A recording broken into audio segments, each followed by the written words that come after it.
What harmful things are being taught to children? Being wrong is bad. That's why many people don't change their mind when they were given trustable sources. They don't want to be wrong. If you want to always be right, change your mind. CGP Grey Edit. Thank you for the Take My Energy awards. First awards edit 2. Holy crap guys. I made a quote from CGP Grey and now I have my first gold. Thanks so much guys. Edit 3. What the ever living flip guys. I post a quote and I get platinum and gold and a bunch of other awards. You guys are insane. High school teacher here. This all damn day. So many kids don't do anything because they're afraid of making a mistake. How else are you going to learn? It's really sad seeing a kid get so relaxed when I say mistakes are okay. Probably not harmful, but in kindergarten we were prohibited from playing soccer because it was too dangerous. We were kindergarteners. We probably would stand there and kick the ball, not go full on FIFA or shit. U/Darkhelix_ grew up to be Sergio Ramos. It's either him or Peep Edit. I meant Peep, the Portuguese defender who played for Real Madrid alongside Sergio Ramos for a handful of years. Both equally ferocious in their defending techniques. Children do learn about sex at a young age. It just isn't usually in a productive way. I know I did. My own experience. Questions like this are why I believe in being infinitely clear with my kids. You are going to hear total crap from other kids. If you hear something you don't understand, come talk to me. You can ask me anything and expect a decent answer. And I would give examples of the total crap I had heard as a kid, most of which would result in pregnancy. Son, age 6. Daughter, age 7. Riding home from school, daughter says Tiffany said she had sex with my brother, which left me a grand total of 3 minutes to gather my wits before we got home. Okay, do you guys know what sex is? Blank looks. Sex is when you take off all of your clothes and rub privates together. You can make babies that way. Looks of shock and disgust. Do you think your brother had sex with Tiffany? No. I think she was using a really bad way of trying to say she likes him. And maybe she watches the wrong TV shows where, if people like each other they always have sex. Were my kids really ready for a sex talk? No, not really. They didn't care. Did we really need to have one about then? Yep. My job as a parent is to be there, to put things that come up in context for them. Not run around after them deciding what and when they need to know things.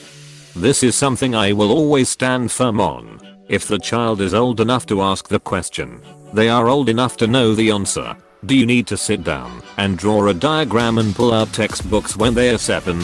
Probably not. But if they are asking questions about misinformation they are hearing from other kids, I'm going to do my best to be honest and answer in a way that they will, hopefully, be able to understand. I was in nursing school when my kids were little, and they loved looking through my textbooks.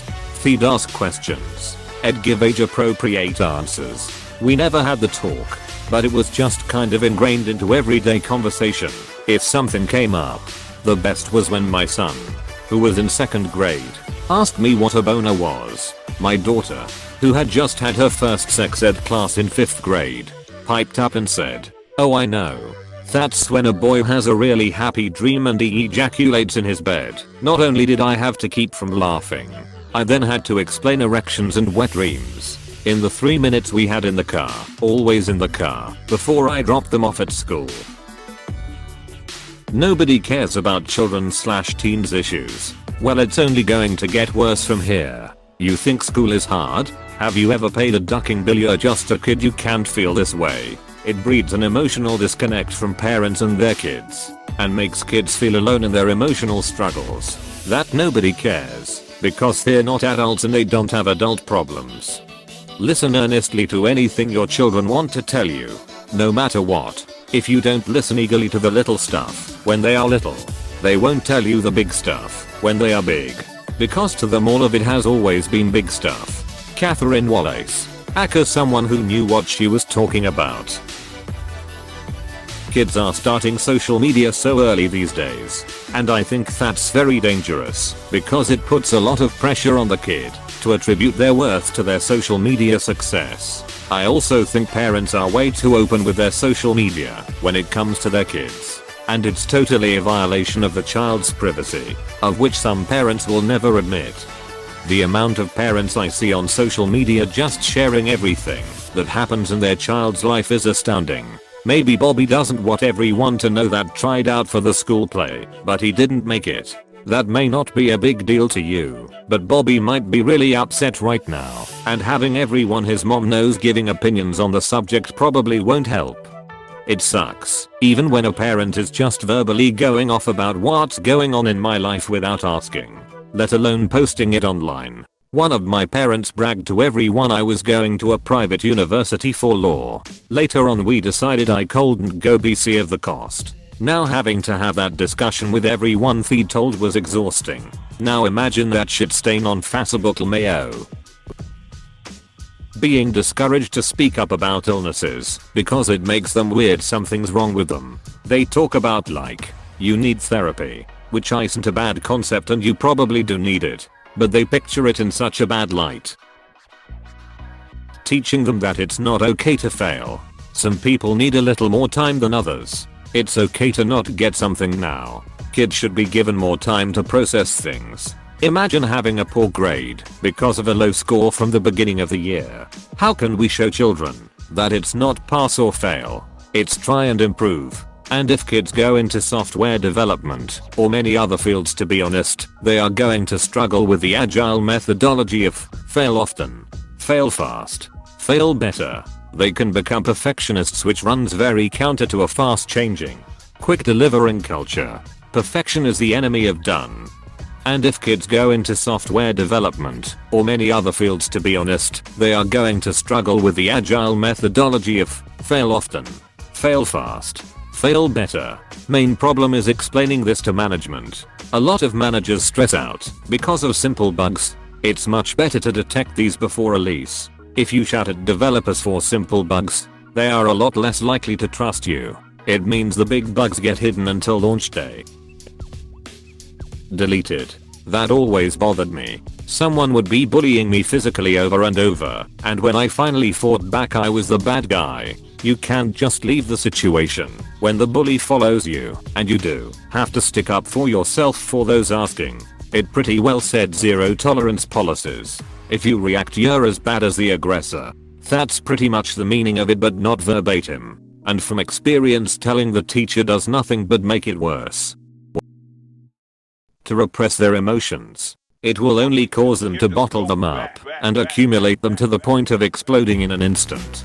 I watched a sad video of a child from a third world country getting his foot scraped for chiggers. The man holding the camera, who I assume was the boy's father, kept saying to him it's wrong for a man to cry. Silent tears. It also might have been to keep the kid from screaming in the doctor's ear, but still. He was like 8. Chiggers, 2 things. A. I misread that. B. The hell are those? I don't want to Google it and get nasty images. I think what we are not taught is more harmful. For example, the fact that we never learn, at least in my country, how to fact check things. I haven't had an horse worth of education in school to date in how to fact check or vet sources, and I'm heading into my 3rd year of university. Thank God for the librarian I befriended. Librarians are the ducking gods of finding you good sources for things. Basically all those shit social media influencers that teach young people that it's all about money and brand names. This is why we have a whole generation that wants to be Twitch streamers and YouTube stars. For myself and my friends, having grown up in the time YouTube blew up and became what it is, the primary inspiration found in seeing people make a career out of online content creation was the opportunity to make a living doing something you genuinely enjoy instead of slogging through the rat race. Never really had much to do with status. I don't know if the culture's values have shifted so much with the Pauls and Keemsters out there and the rise of social media, or if it just depends what parts of the internet you're exposed to and what values you have. That failure is bad. Failing should not be considered as an obstacle, but a step in the learning process. Demonizing the failure and stigma associated with it makes many children lose their interest once they fail. This but also the humiliation that comes with failing. If failure is to be considered a learning process, then people need to be taught not to laugh at the people who have failed, not just the humiliation.